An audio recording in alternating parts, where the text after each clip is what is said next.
Bien, hola, muy buenos días. Mi nombre es Harry Brown Araúz, soy el director del Centro Internacional de Estudios Políticos y Sociales, CIEPS, y en nombre de todas las personas que trabajamos en el CIEPS, quiero darles la bienvenida y al mismo tiempo agradecerles unirse a nosotros en esta mesa redonda virtual.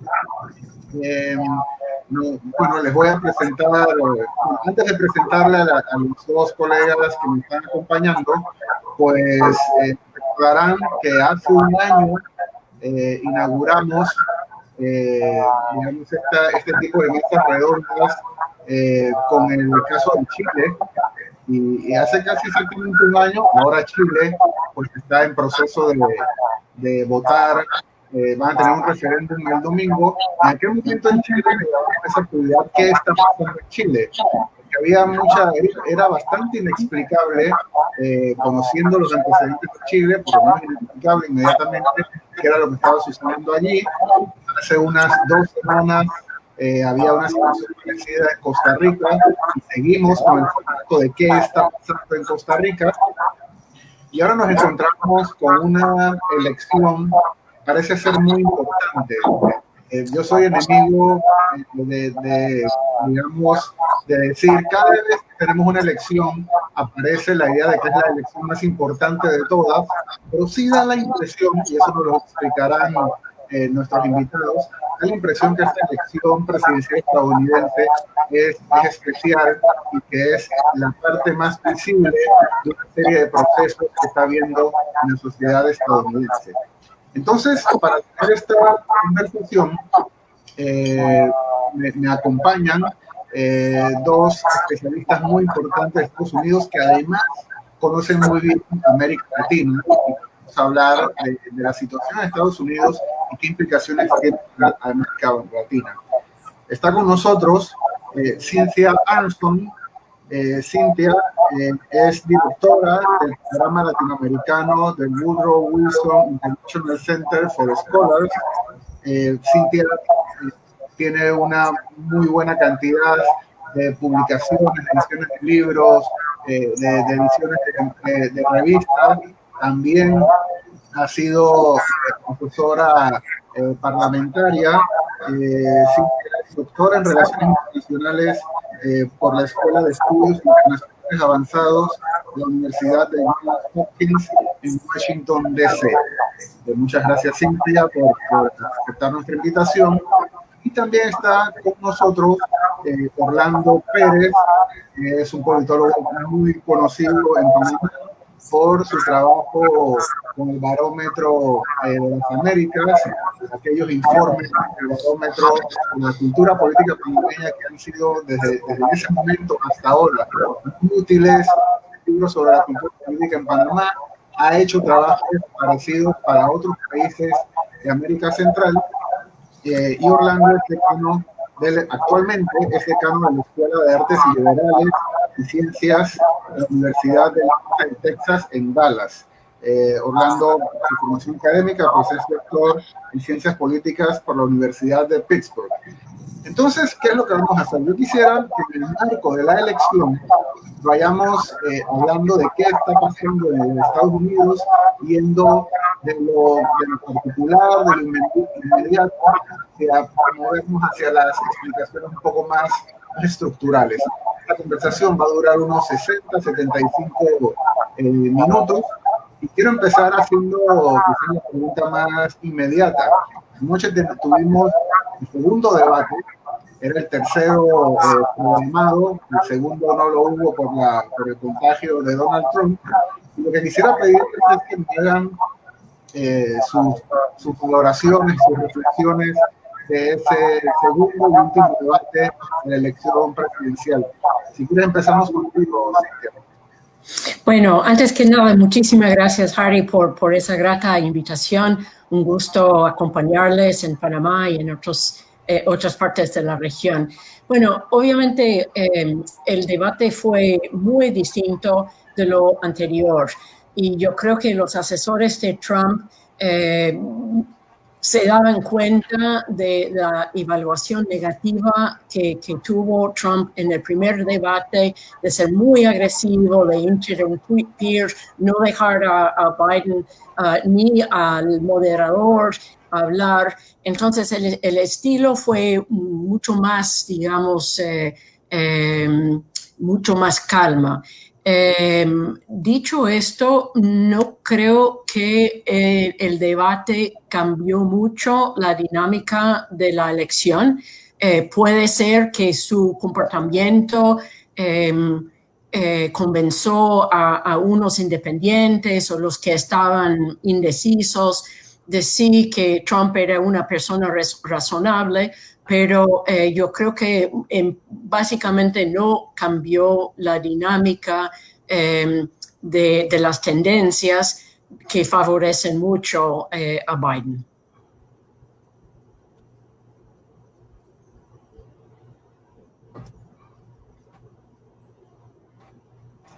Orlando.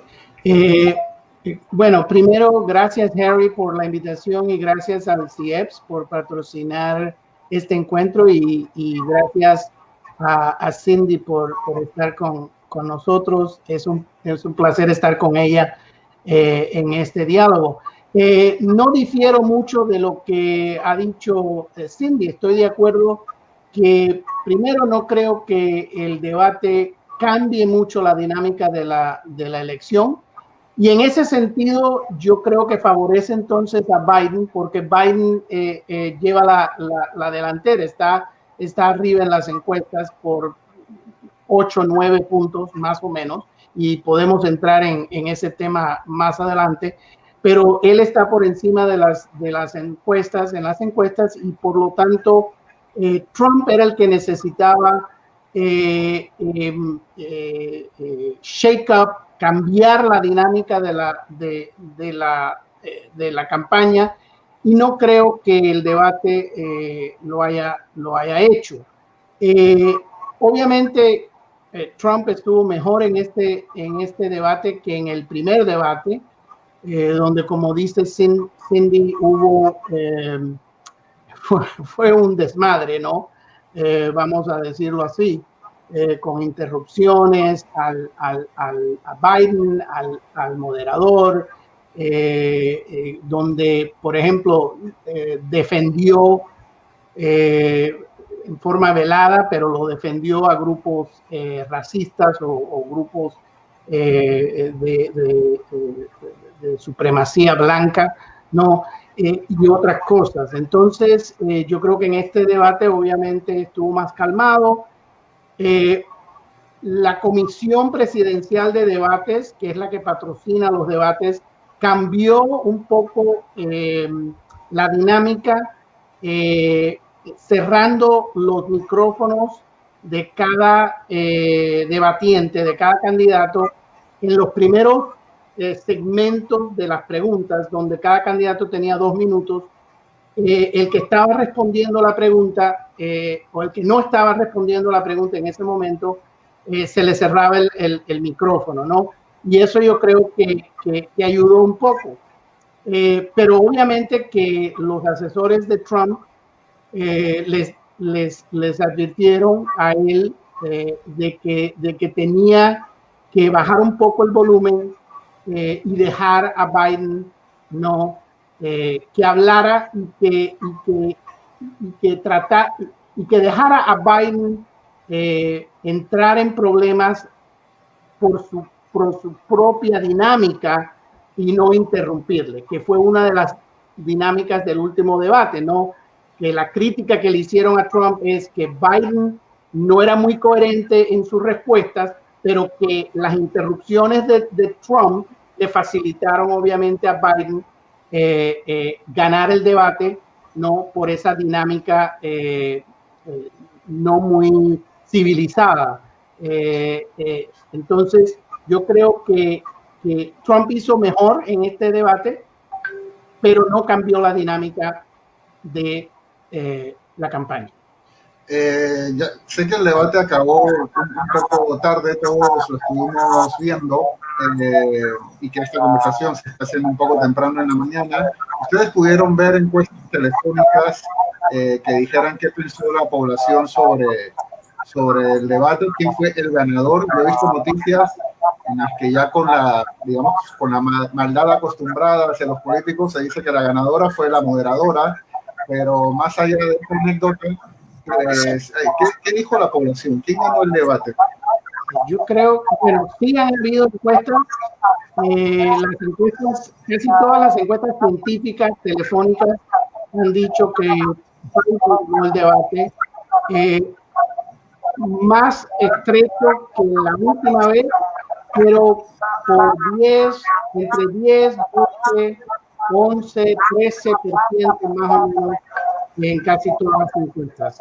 Yo creo que la encuesta de CNN decía algo de 54 a 30, 53 a Biden y 39% a Trump.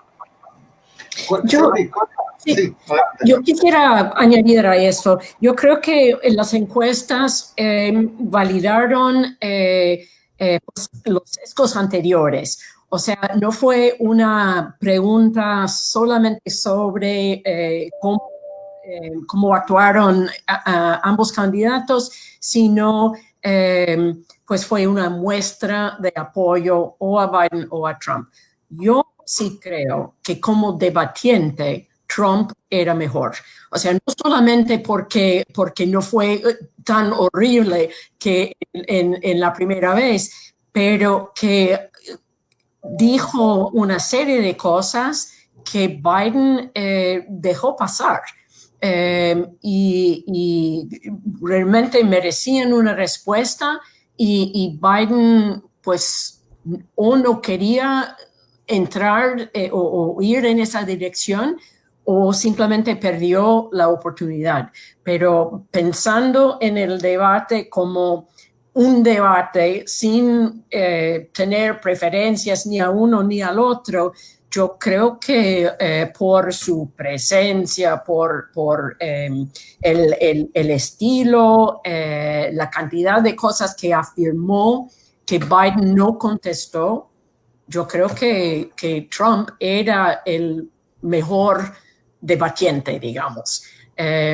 Dicho esto, los temas que dividan a los votantes norteamericanos son los mismos: el manejo de la pandemia, el manejo de las relaciones raciales, el manejo de la economía, o sea, y estas cosas no cambiaron. Bien, eso me da pie precisamente a mi siguiente pregunta, siguiendo con el formato de ir de lo más particular a lo más estructural. Esta elección, como otras elecciones que ha habido en el continente, se está realizando en medio de una pandemia. ¿Cuál ha sido el desempeño? Ese tema estuvo muy presente al inicio del debate. ¿Cuál ha sido el desempeño de Estados Unidos durante la pandemia, del gobierno, el desempeño del gobierno también, bueno, en general del gobierno, y qué impacto creen ustedes que va a tener eso sobre la decisión que ya está tomando la ciudadanía estadounidense? Orlando. Bueno, primero la segunda pregunta, un impacto importantísimo, contundente. Yo creo que es el tema principal de estas elecciones. Trump ha querido que no sea la pandemia el tema principal, pero estamos en una tercera ola de la pandemia, donde ayer se registraron casi 77,000 casos de COVID. El día con el mayor número de casos en toda la trayectoria de la pandemia. Entonces, estamos otra vez en 900,000 muertos diarios promedio, ¿no? Entonces, es un tema, es el tema de la elección. No se puede separar el tema de lo que está, de la campaña y de lo que está pasando en los Estados Unidos. En segundo, la primera parte de tu pregunta, bueno, yo diría, vamos a ver, obviamente llegamos tarde, el gobierno llegó tarde a implementar medidas importantes para disminuir el impacto de la pandemia. Y lo que es más quizás difícil de comprender o algo que indica la forma tan mal de manejar, de gestionar la pandemia de este gobierno, es la forma en cómo el presidente a principios de la pandemia y todavía hoy ha negado públicamente la seriedad del problema.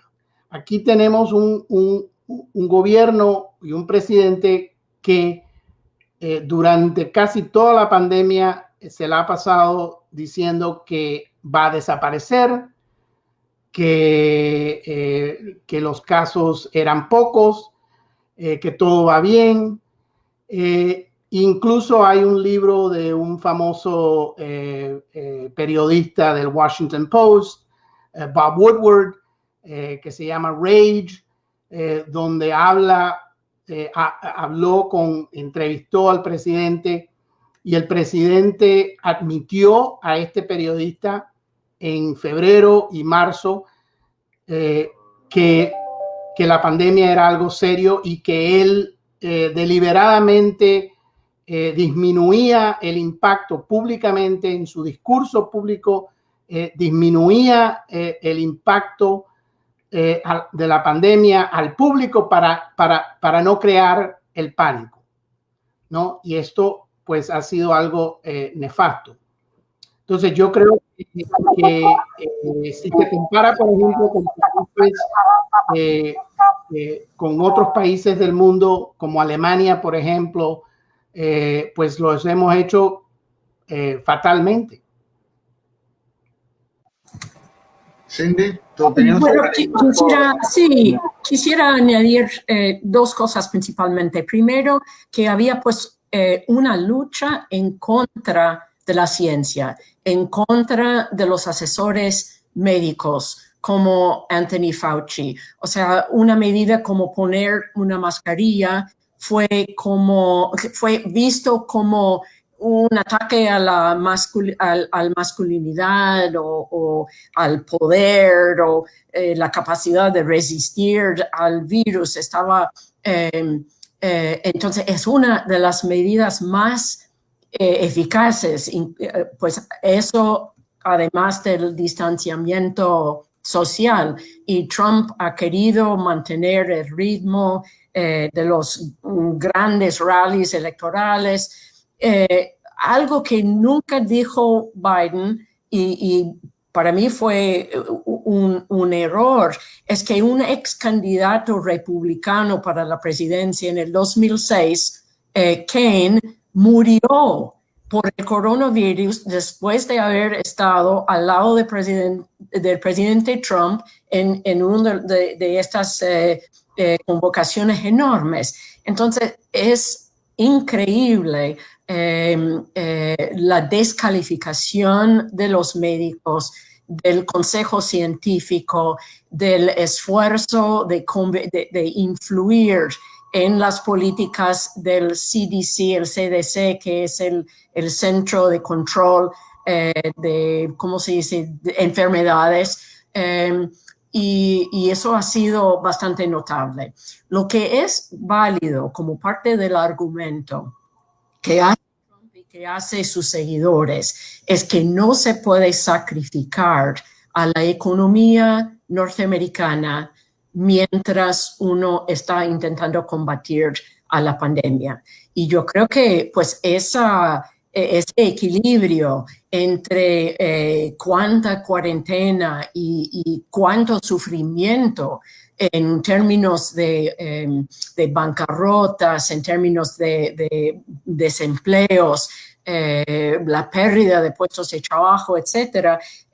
O sea, ¿cuál es el equilibrio entre estas dos? Pero no es lo están poniendo como en blanco y negro, no es como un trade-off, no es se hace un poco de esto y un poco de esto, sino o se abre la economía o se mantiene las medidas sanitarias y eso es absurdo. Harry, De hecho, Harry, si me permites sí. un punto importante que yo creo que, y estoy de acuerdo totalmente con lo que acaba de decir Cindy, algo que es importante que los que están oyéndonos entiendan de los Estados Unidos como sistema gubernamental es que nosotros tenemos, como tú sabes y muchos deben saber, tenemos un sistema federal. Un sistema donde los estados tienen un poder importante en términos de la implementación de políticas de sanidad, ¿no? Entonces, y en este caso, obviamente el gobierno nacional pudiera, si hubiera voluntad política, ¿no? Y esto es lo que Biden está argumentando, de que el gobierno nacional, el gobierno federal, debe de establecer un plan nacional, ¿no? Y unos estándares nacionales que se apliquen a todos los estados. Trump ha tomado su política ha sido de dejar a los gobernadores, a los estados, no implementar los lockdowns, implementar el cierre de las economías y las leyes no para restringir el movimiento, para restringir, por ejemplo, la capacidad de los restaurantes, los bares, etcétera.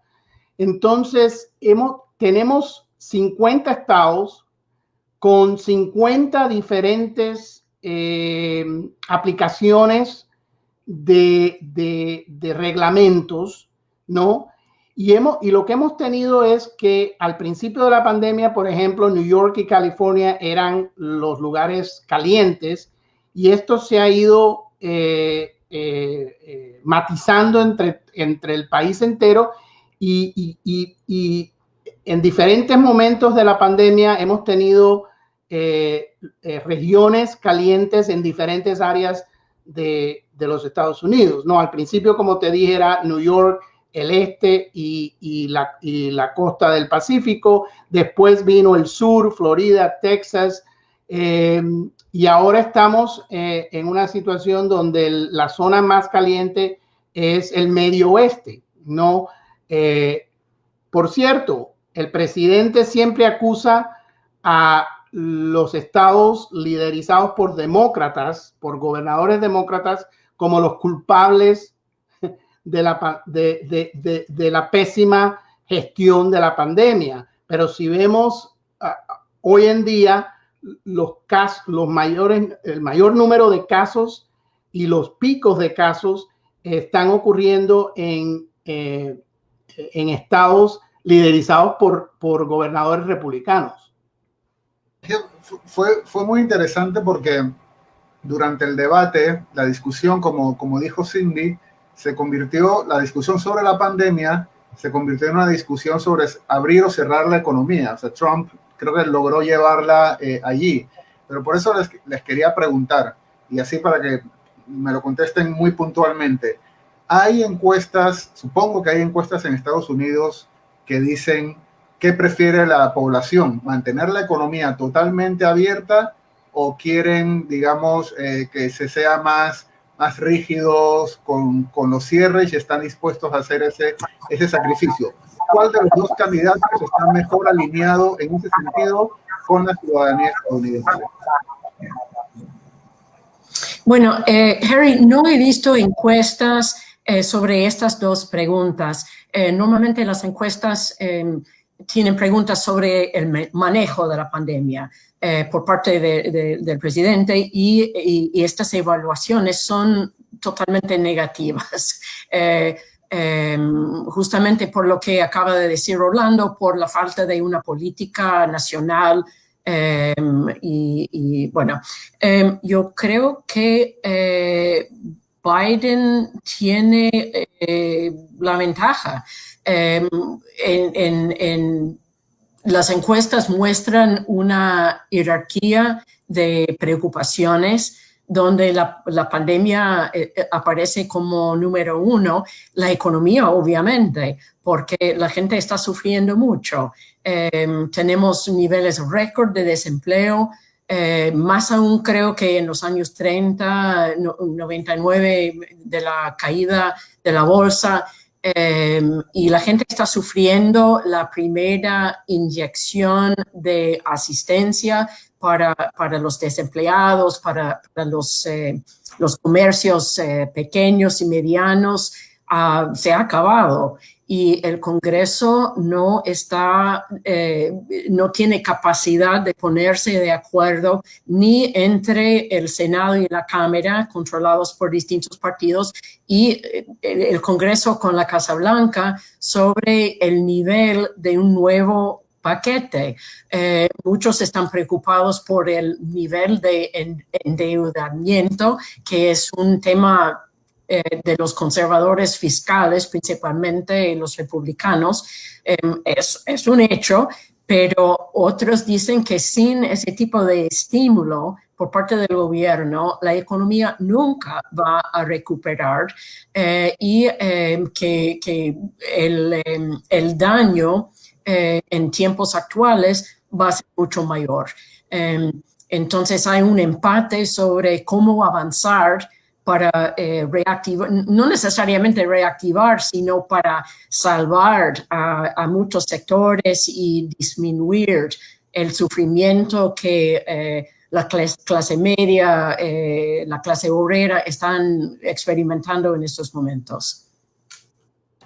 Muy bien. ¿Qué nos están diciendo las encuestas al día de hoy sobre la intención de voto y cómo eso se reflejaría en el colegio electoral?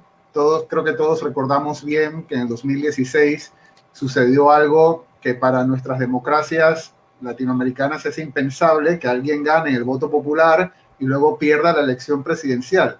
¿Qué están diciendo las encuestas, digamos, en esos dos ámbitos, voto popular y colegio electoral? Bueno, Harry, primero un punto breve en tu pregunta anterior, y es que estoy de acuerdo con Cindy en el sentido de que las encuestas que yo he visto le dan la ventaja en el manejo o en la percepción del manejo de la pandemia potencialmente a Biden.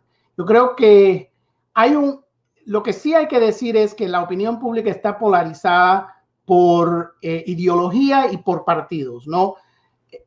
Mayoritariamente los republicanos, los conservadores, no se alinean hacia que hay que abrir la economía, de que la pandemia es algo que, bueno, ocurrió, hay que aceptarlo y hay que vivir la vida y hay que seguir adelante y la economía es más importante. Obviamente, mayoritariamente los demócratas piensan que obviamente hay que aplanar la curva de la pandemia y hay que, para poder incentivar una recuperación económica, hay que combatir a la pandemia primero, porque no se puede, no es creíble querer incentivar la economía si todavía la mayoría de la gente tiene miedo a salir de sus casas,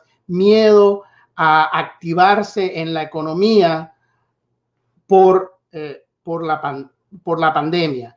En general, yo creo que las encuestas nos indican que mayoritariamente la población quiere un plan que sea más cauteloso y serio en términos de combatir la pandemia antes de abrir la economía y que aumente los casos y las muertes de la pandemia. Obviamente mucho va a depender de cuándo salga la vacuna. Otro punto en eso es que este es un país... Orlando, pero sobre eso de la vacuna, el presidente Trump dijo que la vacuna... Ahí va. Todo se ha politizado. El presidente ha politizado lo de las máscaras. Algo interesante, por ejemplo, yo sigo mucho la política en España, porque me interesa y veo en España, por ejemplo, que los políticos de Vox, de la extrema derecha, utilizan máscaras. Los políticos de Podemos en la extrema izquierda utilizan máscaras. Las máscaras no han sido politizadas. En Gran Bretaña, los conservadores utilizan máscaras. Los laboristas utilizan máscaras. En los Estados Unidos se ha politizado lo de las máscaras. Otros dos países donde creo que se ha politizado las máscaras, y podemos hablar más adelante de esto, es Brasil y México. Interesante, dos casos populistas también. Ahora, la pregunta sobre cómo están las encuestas. Esta mañana me fijé en el modelo de 538, de 538, que es uno de los modelos de Nate Silver que más se utiliza. Y el promedio está en 53 para Biden y 45 para Trump, que es una ventaja de 8 puntos. Y ese modelo le da 347 votos electorales a Biden y 191 a Trump. Hay 538 votos electorales que corresponden al número de senadores y representantes en cada estado. Para darte una idea, en el 2016 Trump recibió 306 y Clinton recibió 232. Bueno, Harry, quisiera añadir solo algo muy breve. Lo que dices es cierto, que es increíble que no por primera vez en el 2016 un candidato gana el voto popular y pierde la elección. En este caso, y fue pues un margen de unos centenares de miles de votos en los estados de Michigan, Wisconsin, etcétera. O sea, fue muy poco. Y el colegio electoral funciona como tú bien sabes, que el ganador de este estado, por lo escaso de la victoria, toma todos los electores. Esta vez hay una ventaja importante de Biden, según las encuestas, en el estado de Michigan, en Wisconsin y en Pennsylvania. Lo que está muy en juego, obviamente, como siempre, es el estado de Florida, que fue definitivo en el 2000, Bush contra Gore. Florida, Carolina del Norte, Georgia, que están muy en juego. Y yo creo que no hay un camino hacia la victoria para Trump si no gana Florida. Y esta vez, y eso es porque la carrera para confirmar a la jueza para la Corte Suprema de Justicia, las demandas legales, los juicios que van a poner para contestar, para desafiar a los resultados finales van a ser increíbles, no solamente principalmente por el número de votos tempranos y por correo o entregados en estos buzones especiales. Y yo creo que es bien posible que no tendríamos los resultados por mucho tiempo, si no hay una victoria aplastadora, contundente de Biden, yo creo que va a tomar muchas semanas antes de saber. Y si eso llega a la Corte Suprema de Justicia, el temor siempre de los demócratas es que la Corte Suprema tome una decisión a favor de Trump. Harry, si me permites un punto, Sí. Algo interesante de las elecciones en los Estados Unidos es que ya hay, al día de hoy, ya hay casi 40 millones de personas que han votado, que ya han votado, o han votado por correo, o han votado en persona antes de las elecciones. En los Estados Unidos, los estados, hay que entender, para los que nos están escuchando, en los Estados Unidos la elección no es una elección nacional en sí, es una elección que se lleva a cabo, que se gestiona en 50 estados, ¿no? Y ahí viene el colegio electoral, ¿no? Pero se gestiona en 50 estados y cada estado determina bajo sus leyes cómo gestionar la elección. Entonces, hay estados que permiten a los electores ir a votar, ir a las urnas unas semanas antes. Por ejemplo, mi familia ha votado aquí en Texas en persona, pero temprano. Y este año el número de personas que han votado temprano, como se le dice, o antes del día de las elecciones, es el mayor en la historia electoral de los Estados Unidos. Como te dije, 40 millones que ya han sufragado en esta elección. Se espera, para el 2016 votaron 137, 138 millones de electores. En estas elecciones se espera que sufragen, que voten entre 150 y 160 millones, que sería el mayor número de electores en la historia de los Estados Unidos. Precisamente esa era mi siguiente pregunta, que se decía en las encuestas sobre la participación.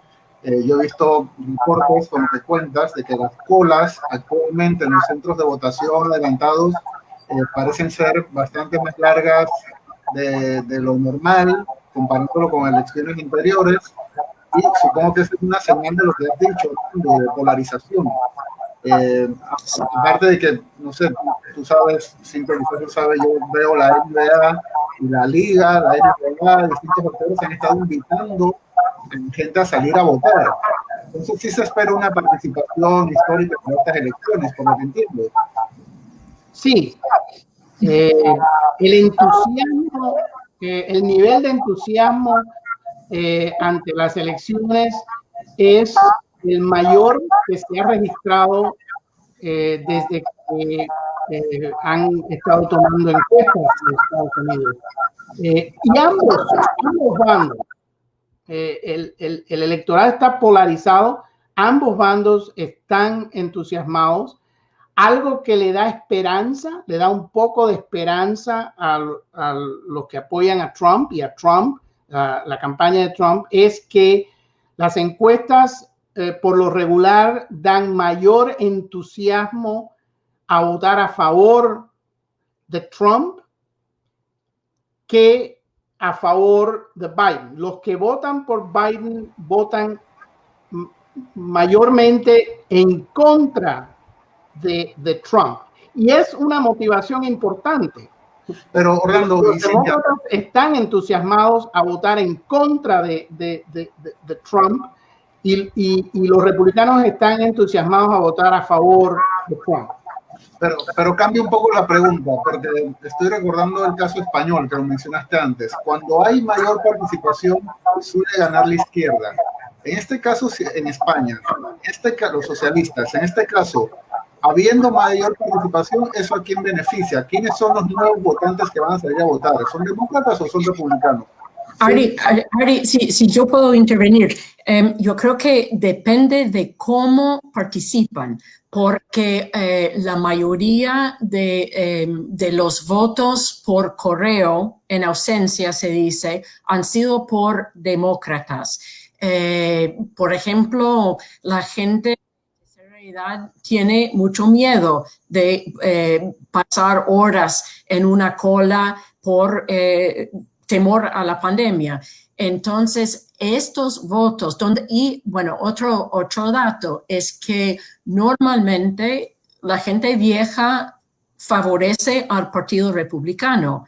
Esta vez totalmente en contra, y el tema ha sido número uno, el manejo de la pandemia, que obviamente ha causado muchos más muertos entre la población de tercera edad.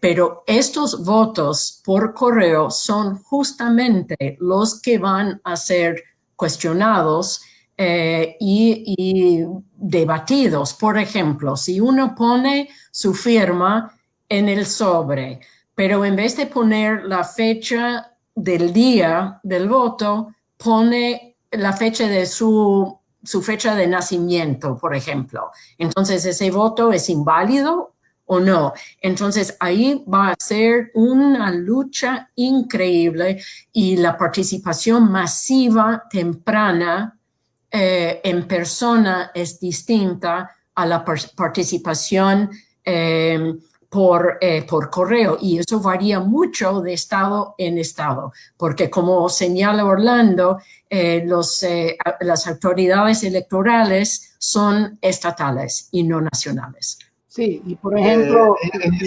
Harry, sí. Te doy unos ejemplos bien puntuales. Hay estados, por ejemplo, California o Colorado, por ejemplo, que casi todo el voto es por correo. Es decir, en California, en Colorado, en Washington, en el estado de Washington, en el estado de Oregon, el estado envía por correo el ballot, no la boleta, te la envía por correo, y la gran mayoría de personas lo retornan por correo también. En un estado, por ejemplo, como Texas, eso no ocurre. El estado no te envía la boleta y tiene un sistema de restricciones, aún con la pandemia, muy estrictos contra el voto ausente. Y la gran mayoría de personas votan, pero sí tiene un sistema de voto en persona temprano. Entonces, 2 semanas, 3 semanas antes de las elecciones se puede votar. Entonces, hay estados que, por ejemplo, no votan temprano. Por ejemplo, Pensilvania, que es un estado importantísimo para estas elecciones. Por la pandemia, yo viví en Pensilvania por 5 años, y en Pensilvania no se votaba mucho por ausencia y tampoco se votaba temprano. Era uno de los pocos estados donde casi todo el voto era el día de las elecciones. Este año, por la pandemia, cambiaron y el estado envió las boletas por correo a todo el electorado, pero no tiene voto temprano, no tiene voto personal temprano. Y en ese estado lo que se está viendo es que los demócratas están masivamente enviando sus boletas por correo, pero los republicanos, porque el presidente ha hecho un alarde de lo inseguro que es el voto por correo, no están votando al mismo nivel por correo, y los republicanos esperan que sus electores lleguen a las urnas el 3 de noviembre. Es la única oportunidad que tienen de votar, pero obviamente no se sabe quiénes van a llegar a votar en ese día. Uno de los asuntos muy importantes que se tocó al final del primer debate fue la aceptación del resultado y para asombro de mucha gente, el presidente Trump pues dejó bastante claro que como que no estaba muy dispuesto a aceptar el resultado. Estoy recordando al subdirector de Cynthia en el Woodrow Wilson Center, en una entrevista que le hizo Daniel Sobato. Él comentaba que no había manera, que no era importante, que no creía que sucediera eso, que hubiera problemas con la aceptación del resultado y el traspaso de poder, porque al fin y al cabo el traspaso del poder y no era un asunto del presidente, sino de otras instancias digamos, del Estado estadounidense. Pero creo que Cynthia es menos optimista. O sea, realmente estamos ante la posibilidad, que lo hemos visto en países latinoamericanos, de que el presidente no quiera aceptar el resultado. ¿Esa es una posibilidad real? Bueno, yo creo que es real en la medida que van a demandar reconteos, reevaluación de los votos que llegan por correo. El presidente Trump ha hecho una campaña para descalificar al voto por correo y no en las urnas. Y es contra toda la evidencia, pero ha creado un nivel de incertidumbre muy grande y sirve como desincentivo para votar. Y como Orlando ha señalado, los republicanos principalmente van a presentarse en las urnas. O sea, por la campaña del presidente de decir que eso es fraudulento, que no se puede confiar en los resultados. Entonces, dado la cantidad de votos, no solamente tempranos en la urna, en las urnas por las semanas adicionales, sino la cantidad de votos que llegan por correo o por estos buzones que son especialmente para esto, van a pelear sobre el conteo de estos votos. Entonces, lo que es casi seguro es que Trump no va a aceptar una derrota en el momento de los primeros conteos y salvo que sea una votación contundente el 13 de noviembre y no creo que al final va a quedarse o intentar quedarse en la Casa Blanca, pero es 100% seguro que no va a aceptar una derrota la noche del 3 de noviembre que no le favorece. Y hay que decirte, Harry, de que y para ser justo, ¿no? El otro lado, Biden tampoco va a aceptar una derrota esa noche.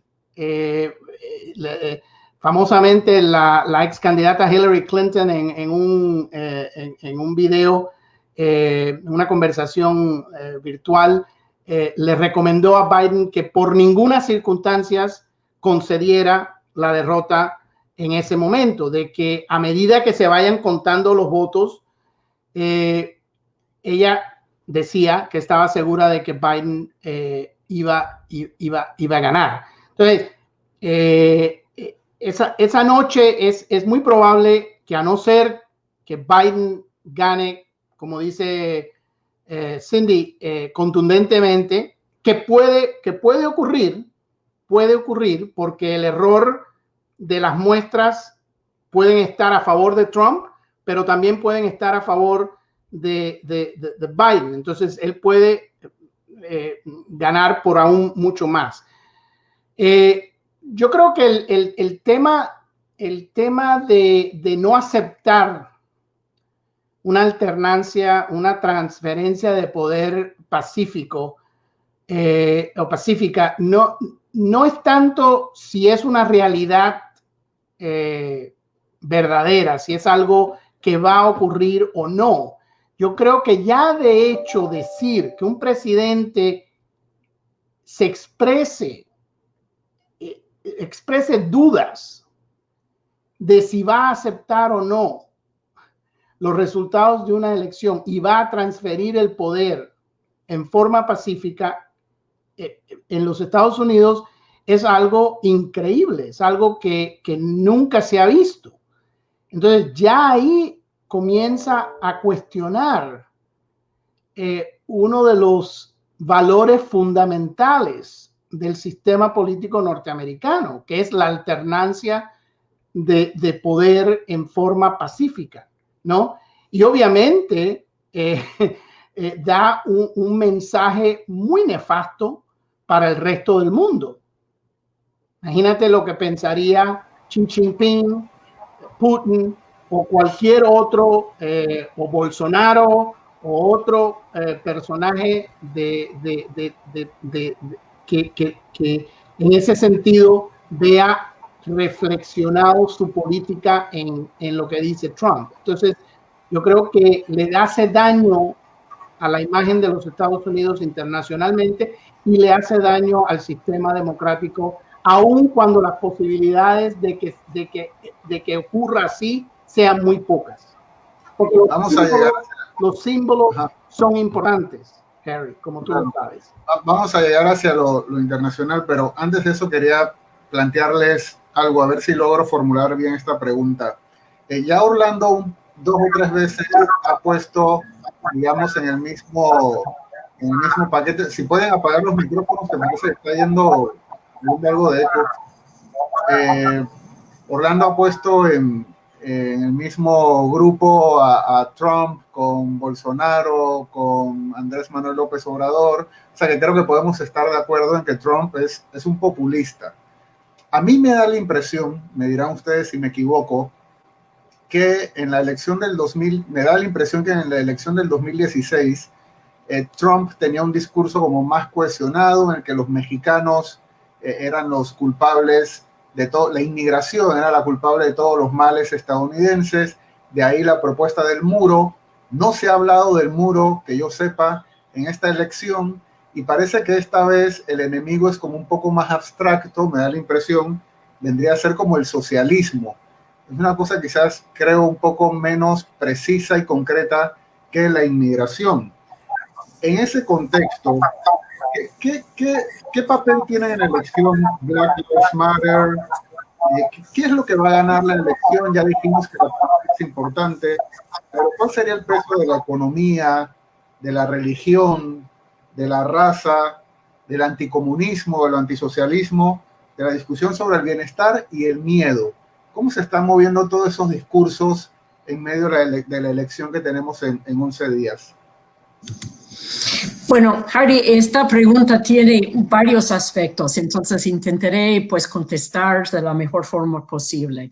Yo creo que China ha reemplazado a México en esta elección como el enemigo extranjero, culpable de todos los males del país. O sea, el uso de la calificación del virus como del coronavirus como el virus chino, que China es el país culpable de haber mentido sobre el virus, que Trump tomó medidas muy serias al principio para cerrar las fronteras, etcétera.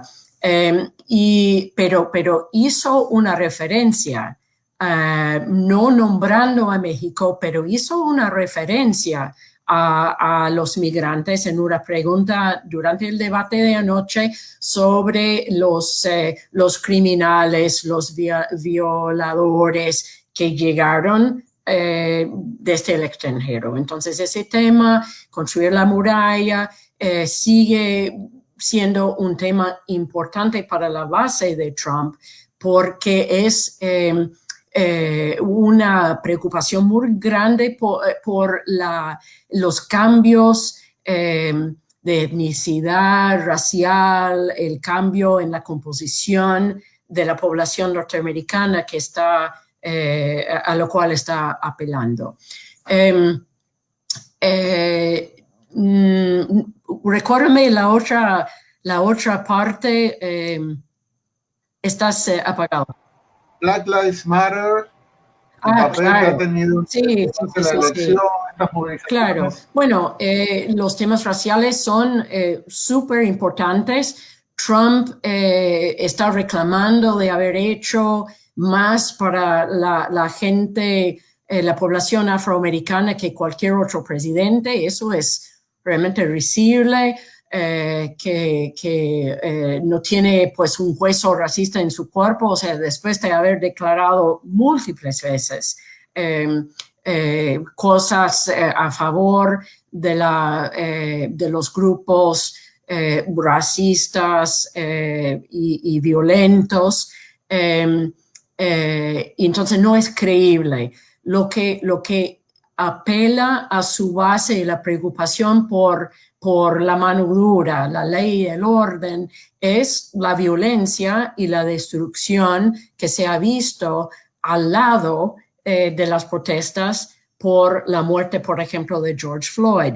Es una parte pequeña, pero es muy visible en un lugar como Portland, Oregon, donde la quema o los intentos de quemar puestos de policía, de poner graffiti sobre los edificios federales y estatales, eso hace un gran daño, diría, al movimiento, y el esfuerzo de Trump es tildar todo el movimiento con estos tipos de acciones, desgraciadamente. Orlando, la misma pregunta, y a ver si puedes hacer un poco de énfasis también, si la religión tiene un papel en todo, digamos, este asunto discursivo.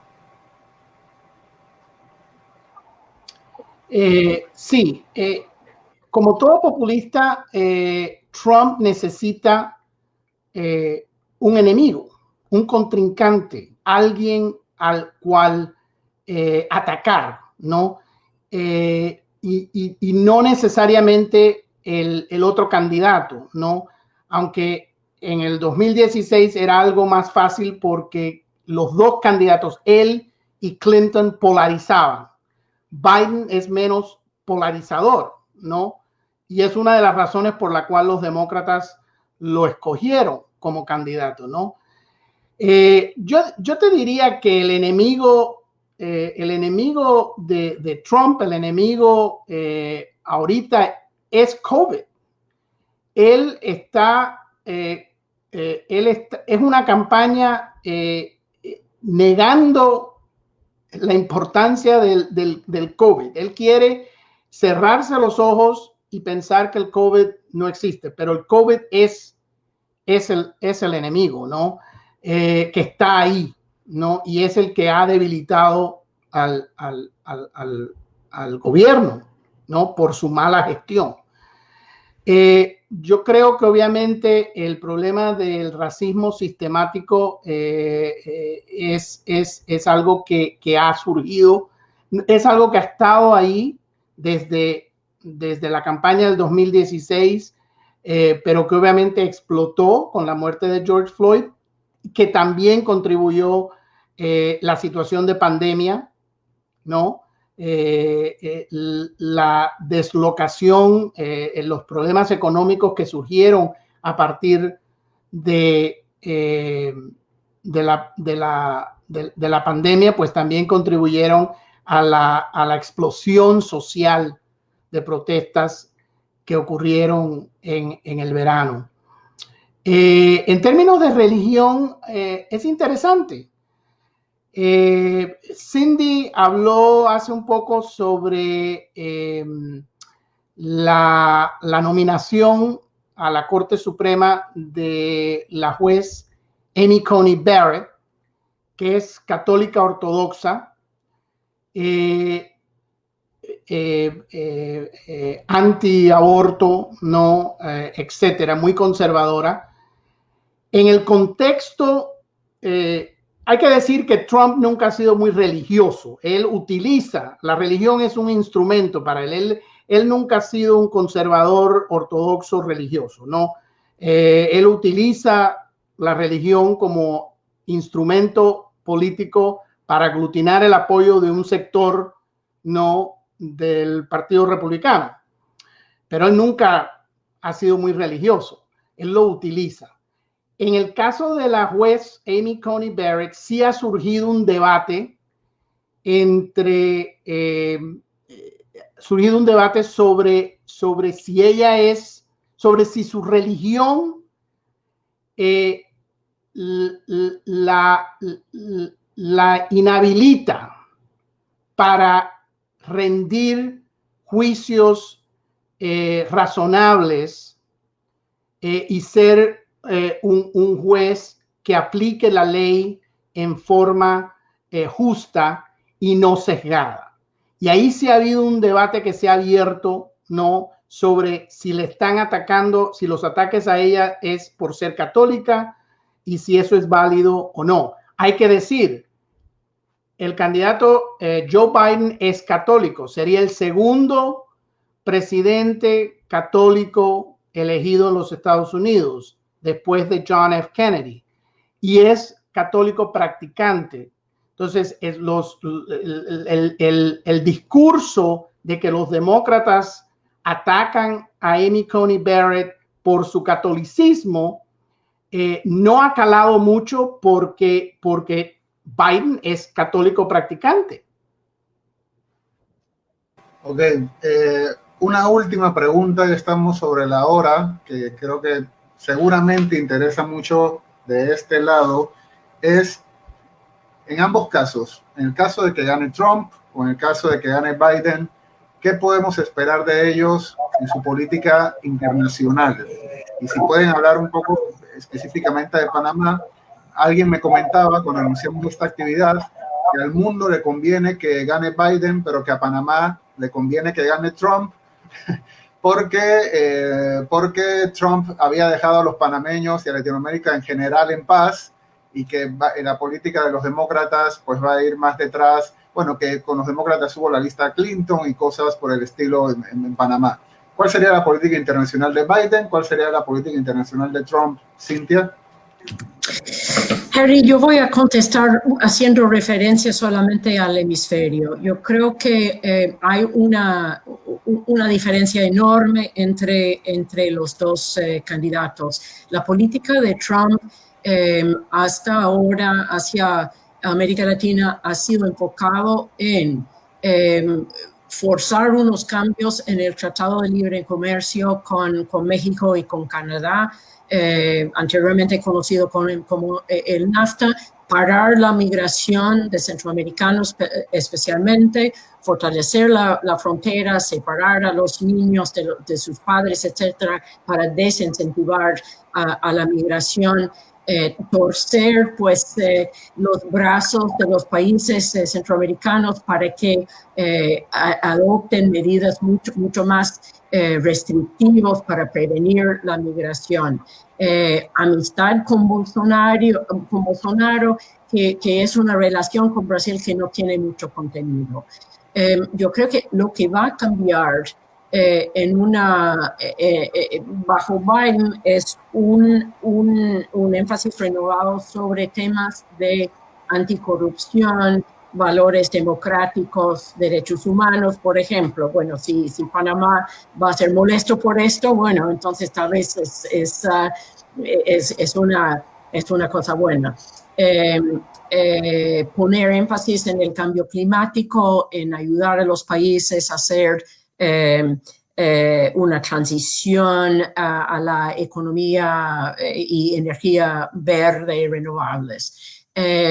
Va a haber mucho más atención a las necesidades de los migrantes venezolanos en el país, mucha presión sobre Nicaragua en cuanto a las próximas elecciones presidenciales, y bueno, básicamente y un regreso al estilo multilateral en vez de unilateral. Entonces eso es un cambio enorme. No sé en qué medida va a cambiar mucho al principio la política hacia Venezuela. Si bien hay un cuestionamiento del uso de las sanciones como casi el único instrumento de la diplomacia, no van a quitar las sanciones, pero van a buscar otra forma de apoyar a una transición democrática en Venezuela. Si es posible o no, no se sabe. Pero básicamente estos serían las diferencias. Rolando. Bueno, no tengo mucho que añadirle porque Cindy ha hecho un recorrido bastante importante y estoy de acuerdo. Yo creo que va a haber menos énfasis seguramente en la política migratoria, que ha sido básicamente el enfoque del gobierno de Trump. En una entrevista, en un artículo que leí donde citaron a Cindy decía que a Trump no le importaba América Latina, y en efecto, más allá del tema de inmigración, y en efecto estoy de acuerdo que no ha enfocado América Latina más allá del tema de NAFTA y el tema de migración. Entonces yo creo que Biden, como ella decía, le va a dar un énfasis más multilateral, regional. Yo creo que, por ejemplo, en el tema de la distribución de vacunas para el COVID, yo creo que va a ser importante ese enfoque regional y multilateral, trabajando con la Agencia Mundial de la Salud en América Latina para distribuir la vacuna. Yo creo que eso va a ser algo muy importante. En el tema de Panamá, yo no creo que vaya a haber un cambio importante. Yo creo que obviamente en la medida que haya un énfasis contra la corrupción y que se interese más en la región y en temas multilaterales, pues la relación va a ser un poco más fluida quizás y más adulta en ese sentido, pero yo no veo un cambio drástico en la política sobre Panamá. Cindy, ¿querías agregar algo más? Sí, bueno, hay que controlar bien las expectativas de que los Estados Unidos va a preocuparse mucho por América Latina. Yo creo que seguramente los responsables para la política hacia la región tendrían una orientación bastante distinta, pero la gran preocupación del presidente Biden sería controlar la pandemia y ayudar a la recuperación económica del país. Eso va a tomar la gran mayoría de su enfoque, de su énfasis. En América Latina siempre hay una decepción de que son ignorados o menos valorados que las otras regiones del mundo. Yo creo que eso va a continuar, salvo que va a haber mucho más visitas, declaraciones, etcétera, sobre temas en común. Pero esperar que va a haber un cambio enorme porque los Estados Unidos en efecto tiene pocos recursos para ayudar a América Latina en su recuperación económica y sus esfuerzos para combatir la pandemia. Entonces, mantener y ser cauteloso en las expectativas, yo creo que también es importante. El volumen del discurso va a bajar, ¿no? Ese discurso belicoso, amenazador, yo creo que va a cambiar. Pero Cindy obviamente tiene toda la razón en el sentido de que América Latina como región quizás no vaya a tener el nivel de ayuda que quizás quisieran. Pero yo creo que el hecho de que, por ejemplo, para Centroamérica el tema de la migración vaya a cambiar, el tema de los que buscan asilo y el tratamiento de los que buscan asilo en los Estados Unidos vaya a cambiar, que la política migratoria cambie, pues yo creo que eso va a ser algo muy importante para la región. Bueno, para acabar, una reflexión final, Orlando, Cindy. Cindy.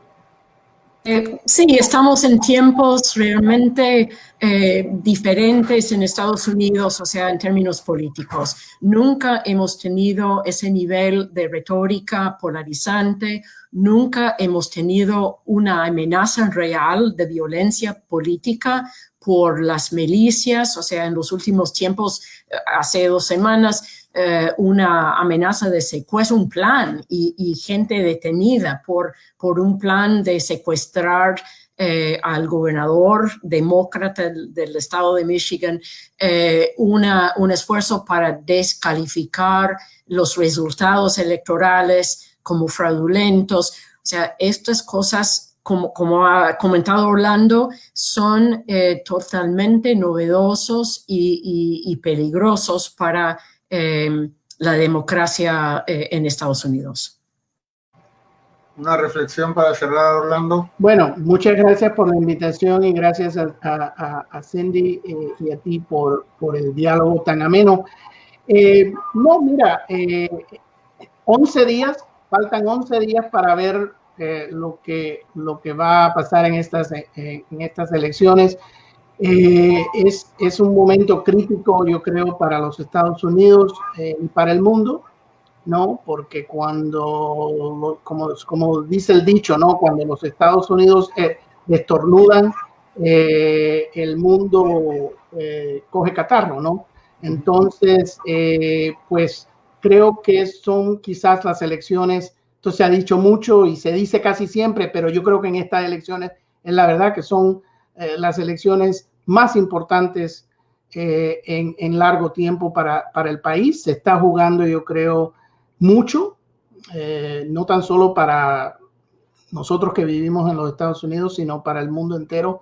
Y se está jugando, yo creo, el futuro de la democracia en los Estados Unidos. Bien, pues por mi parte quiero agradecerles a los dos su tiempo. Ha sido un placer enorme conversar con ustedes y a todas las personas que nos acompañaron también. Muchísimas gracias por su compañía y nos veríamos en otra ocasión. Abrazos.